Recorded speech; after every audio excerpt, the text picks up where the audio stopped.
عورت کی قسمت کا انحصار اس کی تعلیم یا خوبصورتی پر نہیں بلکہ اس کی زندگی میں آنے والے مرد پر ہوتا ہے۔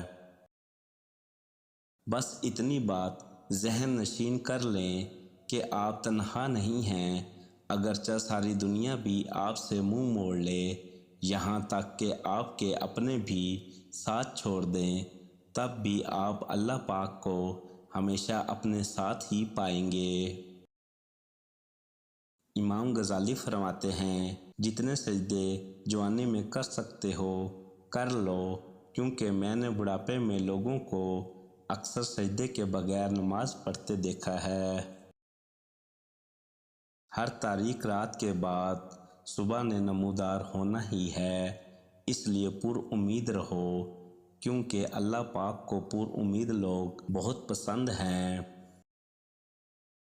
یہ تمہارا جو نفس ہے، تم اگر اسے خیر میں مصروف نہیں کر لیتے تو یہ تمہیں شر میں مصروف کر لے گا۔ سجدے میں تھوڑی دیر ٹھہر کر تو دیکھو، ساری الجھنیں نہ سلجھ جائیں تو کہنا۔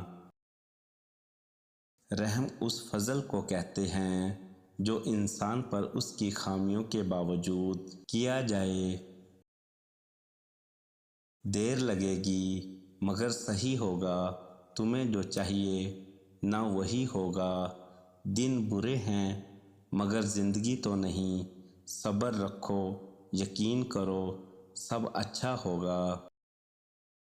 انسان پریشان ہوتا ہے تو راستہ بدل لیتا ہے، منزل بدل لیتا ہے، دوست بدل لیتا ہے، ارادہ بدل لیتا ہے، لباس بدل لیتا ہے، حتیٰ کہ گھر بدل لیتا ہے، لیکن افسوس خود کو نہیں بدلتا۔ تمہاری روح کے لیے اس سے بڑھ کر کوئی مرض نہیں کہ تم خود کو کامل سمجھنے لگو۔ دل کسی سے کتنا بھی خفا ہو جائے، تم خاموش ہو جانا لیکن بے ادبی نہ کرنا۔ اگر تم عظمت کی بلندیوں کو چھونا چاہتے ہو تو اپنے دل میں انسانیت کے لیے نفرت کے بجائے محبت پیدا کرو۔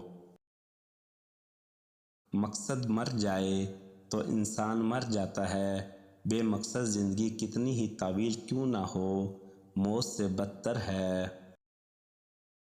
کئی بار اللہ تعالیٰ بہترین سے نوازنے کے لیے بدترین سے گزارتے ہیں۔ ہمارے جسم پر اتنے بال نہیں جتنے احسان ہمارے اوپر حضور اکرم صلی اللہ علیہ وآلہ وسلم کے ہیں۔ رحمت آ کے رہے گی، گناہ معاف کر دیے جائیں گے، شرط اظہار ندامت ہے، شرط خلوص دل سے توبہ ہے، شرط حضور صلی اللہ علیہ وآلہ وسلم کے دامن سے وابستہ ہونے کی تمنا ہے۔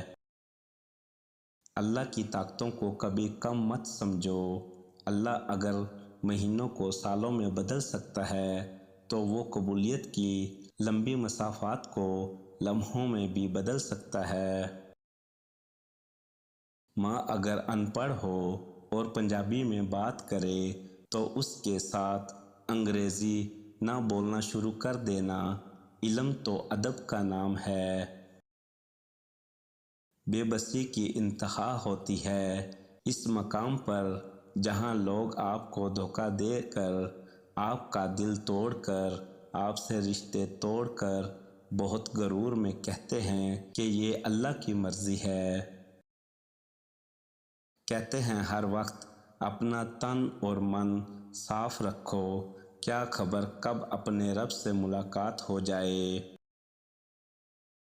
ہمیں خلوص اور اچھائی اپنے الفاظ میں نہیں، اپنی نیت اور فطرت میں پیدا کرنی چاہیے تاکہ ہم لوگوں کے عیب نہیں خوبیاں دیکھ سکیں۔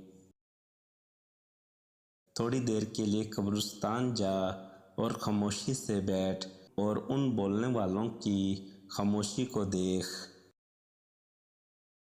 جب کبھی ماں آپ کو سوئی میں دھاگا ڈالنے کو کہے تو ذرا آہستہ اور دیر سے ڈالا کرو، اس لیے کہ ماں یہ محسوس نہ کرے وہ بوڑھی ہو گئی ہے۔ کلمے کا مطلب ہی یہی ہے، جہاں اللہ کا ذکر ہوگا وہاں اللہ کے حبیب کا ذکر بھی ہوگا۔ دنیا حاصل کرنا کوئی برائی نہیں ہے، لیکن دنیا کو آخرت پر ترجیح دینا سراسر خسارہ ہی خسارہ ہے۔ بابا جی کہتے ہیں کہ جب انسان کی عزت پر حرف آنے لگے تو محبت کو چھوڑ دینا چاہیے۔ لوگوں کو جانچنے کا کام تم نے سنبھال لیا، حالانکہ اعمال تولنے والا ترازو تو کہیں اور ہے۔ روح کی گہرائی سے نکلی ہوئی بات روح کی گہرائی تک ضرور جائے گی۔ تمہاری نیت کی آزمائش اس وقت ہوتی ہے جب تم کسی ایسے انسان کی مدد کرتے ہو جس سے تمہیں کسی چیز کی لالچ نہ ہو۔